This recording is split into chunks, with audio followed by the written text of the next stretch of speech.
we got a builder. What's something that a builder can do, like right now? If they came into our office and were like, my accountant shit, I've heard you guys are good. What's something we would tell them to either measure or change in the next 30 or 60 days to improve their business? What's something we can tell them to Assuming measure? they're labour only, right? You're hiring resources for a margin, right? Yeah. You could track your GP on your costs and also your GP on your materials as well, because you'll buy some timber and you charge it out at a margin. That's probably one immediate thing you would track. Yeah.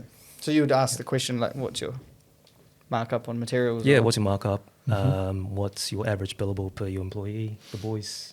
Yeah. Yeah. So that's a good one actually. I'll go. Billings or revenue per person.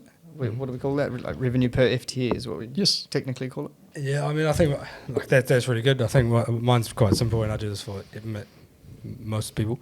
Is if you increase your revenue by 2%, you increase your margin by 1%, and you reduce your cost by 2%.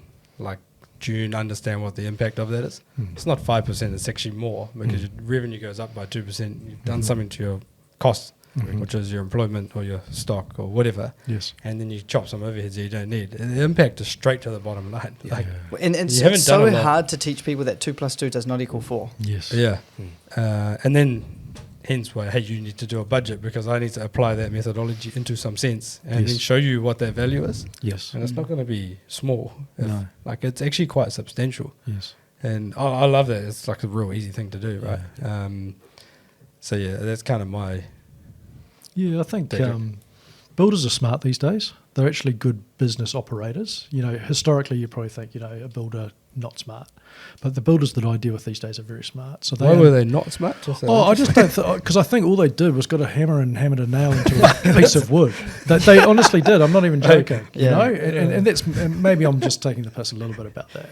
But these days they're more business orientated. They're asking more questions of their accountants, and they're actually smart when it comes to finances. They're becoming better business owners. They're better at business. They're better at invoicing, capacity planning, and I think part of the reason is the systems that they're using because they never had the zeros back in the day. Where you can have your online invoicing and send them out quickly.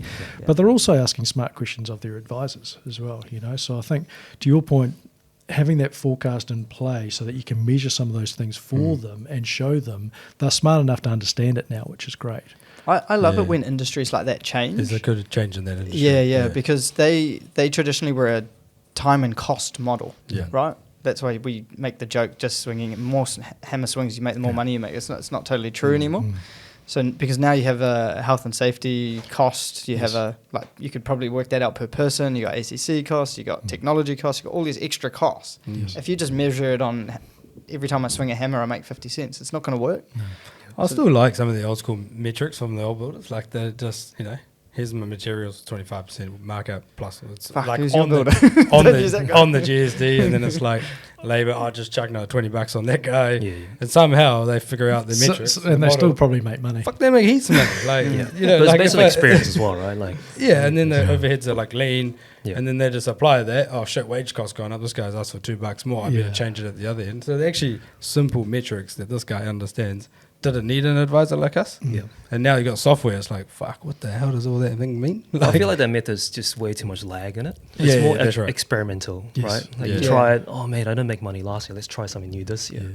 But with things like Fergus and Xero and all these cloud softwares, you can know within the week or last month how much money you've made. You don't have to wait till your bloody accountant gives you the tax return to...